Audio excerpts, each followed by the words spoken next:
અલગ ધણી જય ગૌ માતા। આજે અલગ ધણી ગૌશાળા ગ્રુપ, અલગ ધણી ગૌશાળાના ગૌસેવકો આ નીણના ગોડાઉનની તૈયારીઓ કરી રહ્યા છીએ। તમે જોઈ રહ્યા છો આ આખું સ્ટ્રક્ચર બની ગયું છે।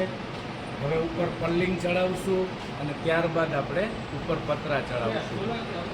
આ બધી જ ગાયોનો જે નીણ છે, જે ઘાસચારો છે, તેનો સ્ટોક આપણે આની અંદર કરશું અને લાઈવ રોજે રોજનું નીણ છે એ આ ગોડાઉનમાંથી લઈ અને ડાયરેક્ટ આપણે એમને ખવડાવશું।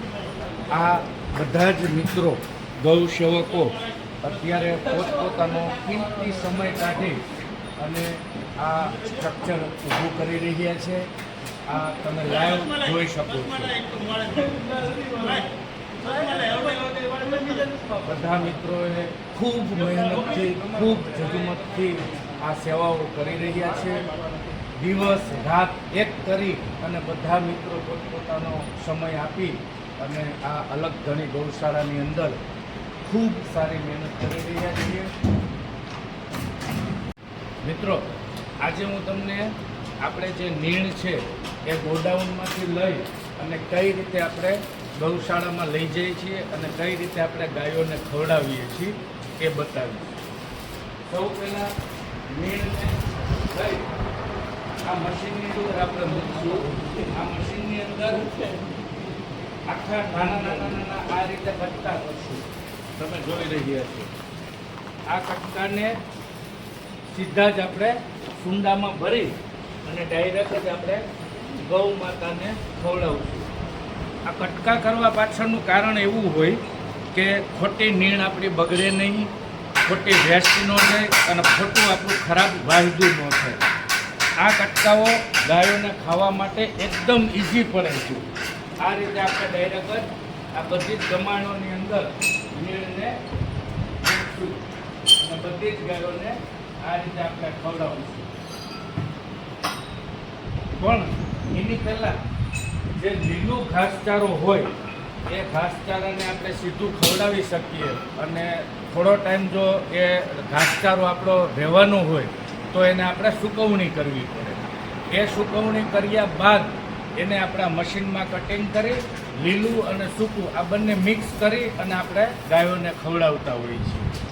એટલે આ રીતે આપણે આખી આ અલગ ધણી ગૌશાળાની અંદર સેવાઓ ચાલુ હોય છે।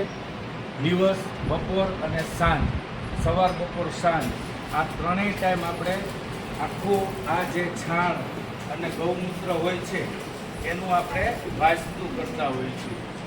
એટલે ત્રણેય ટાઈમ વાસ્તુ કરતાં આ ગૌશાળા તમે જે અત્યારે ક્લીન, જે ચોખ્ખી જોઈ રહ્યા છો એ આ રીતના હોય છે। અમારી પાસે લુલી લંગડી ગાયો, માંદી ગાયો, 2 પગ 3 પગવાળી ગાયો, આ બધી જ ગાયોની સેવાઓ આ અલગ ધણી ગૌશાળાની અંદર થઈ છે।